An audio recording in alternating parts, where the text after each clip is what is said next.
उत्पत्ति अध्याय 4। आदम के पुत्रों का वर्णन। जब आदम अपनी पत्नी हवा के पास गया तब उसने गर्भवती होकर कैन को जन्म दिया और कहा, मैंने यहोवा की सहायता से एक पुरुष पाया है। फिर वह उसके भाई हाबिल को भी जन्मी और हाबिल तो भेड़ बकरियों का चरवाहा बन गया, परंतु कैन भूमि की खेती करने वाला किसान बन गया।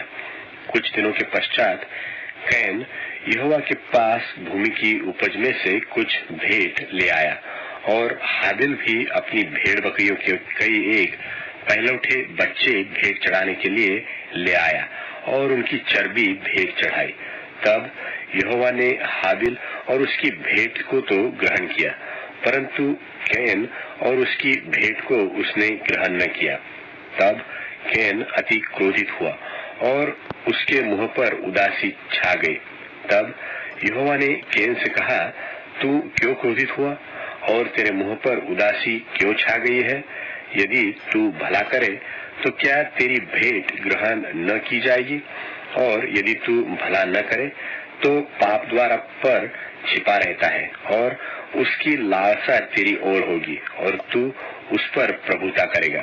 तब कैन ने अपने भाई हाबिल से कुछ कहा, और जब वे मैदान में थे तब कैन ने अपने भाई हाबिल पर चढ़कर उसे घात किया। तब यहोवा ने कैन से पूछा, तेरा भाई हाबिल कहाँ है? उसने कहा, मालूम नहीं, क्या मैं अपने भाई का रखवाला हूँ? उसने कहा, तूने क्या किया है? तेरे भाई का लोहू भूमि से मेरी ओर चिल्लाकर मेरी दुहाई दे रहा है। इसलिए अब भूमि जिसने तेरे भाई का लोहू तेरे हाथ से पीने के लिए अपना मुंह खोला है, उसकी ओर से तू शापित है। चाहे तू भूमि पर खेती करे तो भी उसकी पूरी उपज फिर तुझे न मिलेगी और तू पृथ्वी पर बहेतू और भगोड़ा होगा। तब कैन ने यहोवा से कहा, मेरा दंड सहने से बाहर है। देख, तूने आज के दिन मुझे भूमि पर से निकाला है और मैं तेरी दृष्टि की आड़ में रहूंगा और पृथ्वी पर बहेतू और भगोड़ा रहूंगा, और जो कोई मुझे पाएगा मुझे घात करेगा। इस कारण यहोवा ने उससे कहा, जो कोई कैन को घात करेगा उससे 7 गुना पलटा लिया जाएगा। और यहोवा ने कैन के लिए एक चिन्ह ठहराया, ऐसा न हो कि कोई उसे पाकर मार डाले। तब कैन यहोवा के सन्मुख से निकल गया और नोद नाम देश में जो अदन के पूर्व की ओर है रहने लगा।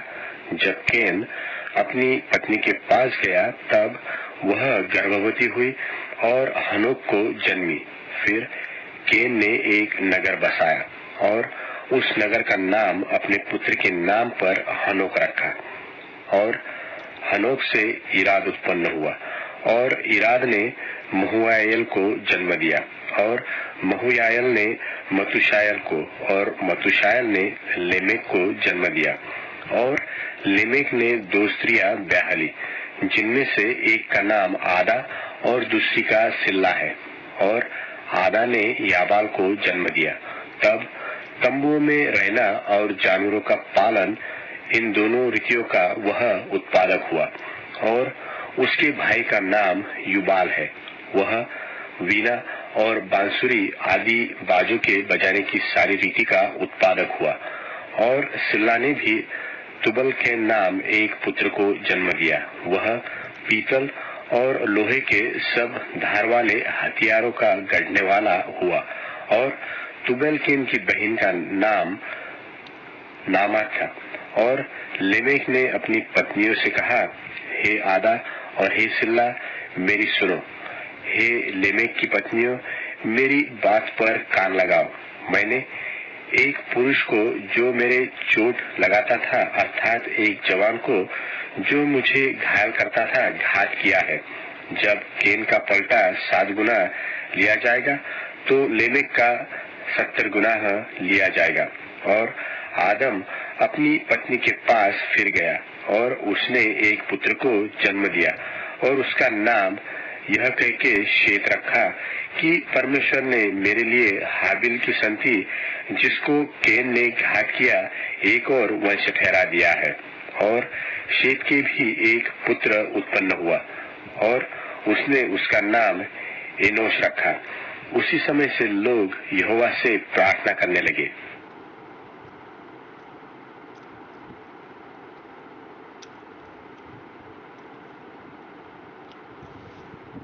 उत्पत्ति अध्याय 5। उत्पत्ति अध्याय 5। आदम की वंशावली। आदम की वंशावली यह है, जब परमेश्वर ने मनुष्य की सृष्टि की तब अपनी ही स्वरूप में उसको बनाया। उसने नर और नारी करके मनुष्यों की सृष्टि की और उन्हें आशीष दी। और उनकी सृष्टि के दिन उनका नाम आदम रखा। जब आदम 130 वर्ष का हुआ तब उसके द्वारा उसकी समानता में उसी के स्वरूप के अनुसार एक पुत्र उत्पन्न हुआ। उसका नाम शेत रखा। और शेत के जन्म के पश्चात आदम 800 वर्ष जीवित रहा और उसके और भी बेटे बेटियां उत्पन्न हुई। और आदम की कुल अवस्था 930 वर्ष की हुई। तत्पश्चात वह मर गया। जब शेत 105 वर्ष का हुआ तब उसने एनोश को जन्म दिया। और एनोश के जन्म के पश्चात शेत 807 वर्ष जीवित रहा और उसके और भी बेटे बेटियां उत्पन्न हुए। और शेत की कुल अवस्था 912 वर्ष की हुई। तत्पश्चात वह मर गया। जब एनोश 90 वर्ष का हुआ तब उसने केनान को जन्म दिया। और केनान के जन्म के पश्चात एनोश 815 वर्ष जीवित रहा और उसके और भी बेटे बेटियां उत्पन्न हुए। और एनोश की कुल अवस्था 905 वर्ष की हुई। तत्पश्चात वह मर गया। जब केनान 70 वर्ष का हुआ तब उसने महललेल को जन्म दिया। और महललेल के जन्म के पश्चात केनान 840 वर्ष जीवित रहा और उसके और भी बेटे बेटियां उत्पन्न हुई। और केनान की कुल अवस्था 910 वर्ष की हुई। तत्पश्चात वह मर गया। जब महललेल 65 वर्ष का हुआ तब उसने एरेद को जन्म दिया। और एरेद के जन्म के पश्चात महललेल 830 वर्ष जीवित रहा और उसके और भी बेटे बेटियां उत्पन्न हुए। और महललेल की कुल अवस्था 895 वर्ष की हुई। तत्पश्चात वह मर गया। जब एरेद 162 वर्ष का हुआ तब उसने हनोक को जन्म दिया। और हनोक के जन्म के पश्चात एरेद 800 वर्ष जीवित रहा और उसके और भी बेटे बेटियां उत्पन्न हुए। और एरेद की कुल अवस्था 962 वर्ष की हुई। तत्पश्चात वह मर गया। जब हनोक 65 वर्ष का हुआ तब उसने मतुशेलह को जन्म दिया। और मतुशेलह के जन्म के पश्चात हनोक 300 वर्ष तक परमेश्वर के साथ साथ चलता रहा और उसके और भी बेटे बेटियां उत्पन्न हुए। और हनोक की कुल अवस्था 365 वर्ष की हुई। और हनोक परमेश्वर के साथ साथ चलता रहा। फिर वह लोप हो गया क्योंकि परमेश्वर ने उसे उठा लिया। जब मतुशेलह 187 वर्ष का हुआ तब उसने लेमेक को जन्म दिया। और लेमेक के जन्म के पश्चात मतुशेलह 782 वर्ष जीवित रहा और उसके और भी बेटे बेटियां उत्पन्न हुई। और मतुशेलह की कुल अवस्था 969 वर्ष की हुई। तत्पश्चात वह मर गया। जब लेमेक 182 वर्ष का हुआ तब उसने एक पुत्र जन्म दिया। और यह कहकर उसका नाम नूह रखा कि यहोवा ने जो पृथ्वी को शाप दिया है उसके विषय यह लड़का हमारे काम में आए और उस कठिन परिश्रम में जो हम करते हैं हमको शांति देगा। और नूह के जन्म के पश्चात लेमेक 595 वर्ष जीवित रहा और उसके और भी बेटे बेटियां उत्पन्न हुए और लेमेक की कुल अवस्था 777 वर्ष की हुई।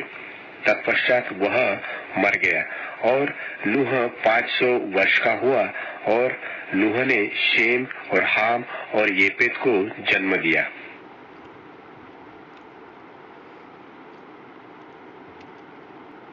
उत्पत्ति अध्याय 6 जल प्रलय का वर्णन। फिर जब मनुष्य भूमि के ऊपर बहुत बढ़ने लगे और उनके बेटियां उत्पन्न हुए, तब परमेश्वर के पुत्रों ने मनुष्य की पुत्रियों को देखा कि वे सुंदर है, सो उन्होंने जिसको चाहा उनसे ब्याह कर लिया। और यहोवा ने कहा, मेरा आत्मा मनुष्य से सदा विवाद करता न रहेगा, क्योंकि मनुष्य भी शरीर ही है। उसकी आयु 120 वर्ष की होगी। उन दिनों में पृथ्वी पर दानव रहते थे और इसके पश्चात जब परमेश्वर के पुत्र मनुष्य की पुत्रियों के पास गए, तब उनके द्वारा जो संतान उत्पन्न हुए वे पुत्र शूरवीर होते थे, जिनकी कीर्ति प्राचीन काल से प्रचलित है। और यहोवा ने देखा कि मनुष्यों की बुराई पृथ्वी पर बढ़ गई है और उनके मन के विचार में जो कुछ उत्पन्न होता है सो निरंतर बुरा ही होता है।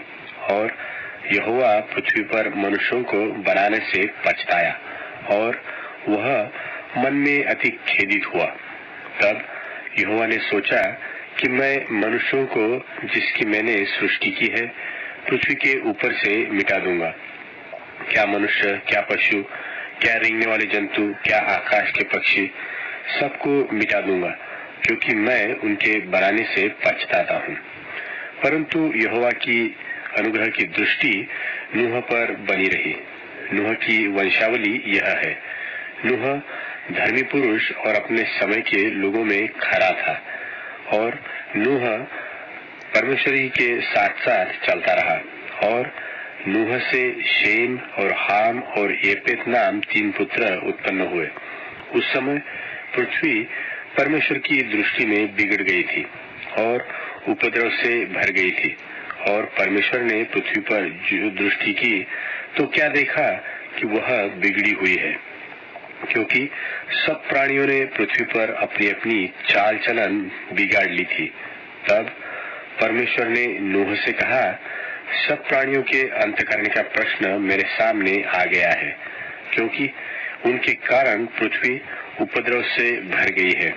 इसलिए मैं उनको पृथ्वी समेत नाश कर डालूंगा। इसलिए तू गोपेर वृक्ष की लकड़ी का एक जहाज बना ले, उसमें कोठरियां बनाना और भीतर बाहर उस पर राल लगाना और इस ढंग से उसको बनाना। जहाज की लंबाई 300 हाथ, चौड़ाई 50 हाथ और ऊंचाई 30 हाथ की हो। जहाज में एक खिड़की बनाना और इसके एक हाथ ऊपर से उसकी छत बनाना और जहाज की एक अलंग से एक द्वार बनाना और जहाज में पहला, दूसरा, तीसरा खंड बनाना। और सुन, मैं आप पृथ्वी पर जल प्रलय करके सब प्राणियों को जिनमें जीवन की आत्मा है आकाश के नीचे से नाश करने पर हूँ और सब जो पृथ्वी पर है मर जाएंगे। परंतु तेरे संग मैं वाचा बांधता हूँ, इसलिए तू अपने पुत्रों, स्त्री और बहुओं समेत जहाज में प्रवेश करना और सब जीवित प्राणियों में से तू एक एक जाति के 2-2 अर्थात एक नर और एक मादा जहाज में ले जाकर अपने साथ जीवित रखना। एक एक जाति के पक्षी और एक एक जाति के पशु और एक एक जाति के भूमि पर रेंगने वाले सब में से 2-2 तेरे पास आएंगे कि तू उनको जीवित रखे।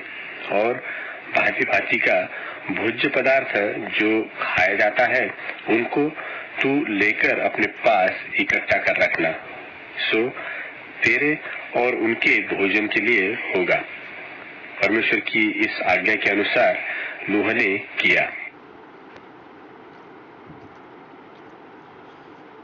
उत्पत्ति अध्याय 7। उत्पत्ति अध्याय 7। और यहोवा ने नूह से कहा, तू अपने सारे घराने समेत जहाज में जा, क्योंकि मैंने इस समय के लोगों में से केवल तुझी को अपनी दृष्टि में धर्मी देखा है। सब जाति के शुद्ध पशुओं में से तो तू 7-7 अर्थात नर और मादा लेना, पर जो पशु शुद्ध नहीं है उनमें से 2-2 लेना, अर्थात नर और मादा। और आकाश के पक्षियों में से भी 7-7 अर्थात नर और मादा लेना, कि उनका वंश बचकर सारी पृथ्वी के ऊपर बना रहे। क्योंकि अब 7 दिन और बीतने पर मैं पृथ्वी पर 40 दिन और 40 रात तक जल बरसाता रहूंगा, और जितनी वस्तुएं मैंने बनाई हैं सबको भूमि के ऊपर से मिटा दूंगा। यहोवा की इस आज्ञा के अनुसार नूह ने किया। नूह की अवस्था 600 वर्ष की थी जब जल प्रलय पृथ्वी पर आया।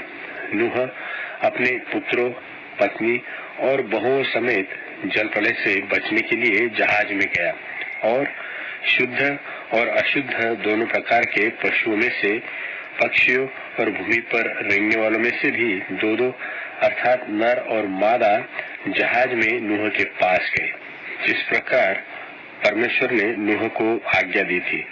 7 दिन के उपरांत प्रलय का जल पृथ्वी पर आने लगा। जब नूह की अवस्था के 600वें वर्ष के दूसरे महीने का 70वां दिन आया, उसी दिन बड़े गहरे समुद्र के सब सोते फूट निकले और आकाश के झरोखे खुल गए, और वर्षा 40 दिन और 40 रात निरंतर पृथ्वी पर होती रही। ठीक उसी दिन नूह अपने पुत्र शेम, हाम और येपेत और अपनी पत्नी और तीनों बहुओं समेत और उनके संग एक-एक जाति के सब बनेल पशु और एक-एक जाति के सब घरेलू पशु और एक-एक जाति के सब पृथ्वी पर रेंगने वाले और एक-एक जाति के सब उड़ने वाले पक्षी जहाज में गए। जितने प्राणियों में जीवन की आत्मा थी, उनकी सब जातियों में से 2-2 नूह के पास जहाज में गए, और जो गए वह परमेश्वर की आज्ञा के अनुसार सब जाति के प्राणियों में से नर और मादा गए। तब यहोवा ने उसका द्वार बंद कर दिया, और पृथ्वी पर 40 दिन तक प्रलय होता रहा, और पानी बहुत बढ़ता ही गया, जिससे जहाज ऊपर को उठने लगा, और वह पृथ्वी पर से ऊंचा उठ गया, और जल बढ़ते बढ़ते पृथ्वी पर बहुत ही बढ़ गया, और जहाज जल के ऊपर ऊपर तैरता रहा, और जल पृथ्वी पर अत्यंत बढ़ गया, यहाँ तक कि सारी धरती पर जितने बड़े बड़े पहाड़ थे सब डूब गए। जल तो 15 हाथ ऊपर बढ़ गया, और पहाड़ भी डूब गए, और क्या पक्षी, क्या घरेलू पशु, क्या बनेल पशु, और पृथ्वी पर सब चलने वाले प्राणी और जितने जंतु पृथ्वी में बहुतायत से भर गए थे, वे सब और सब मनुष्य मर गए। जो स्थल पर थे उनमें से जितनों के नथनों में जीवन का श्वास था सब मर मिटे, और क्या मनुष्य, क्या पशु, क्या रेंगने वाले जंतु, क्या आकाश के पक्षी, जो भूमि पर थे सो सब पृथ्वी पर से मिट गए। केवल नूह और जितने उसके संग जहाज में थे वे ही बच गए, और जल पृथ्वी पर 150 दिन तक प्रबल रहा।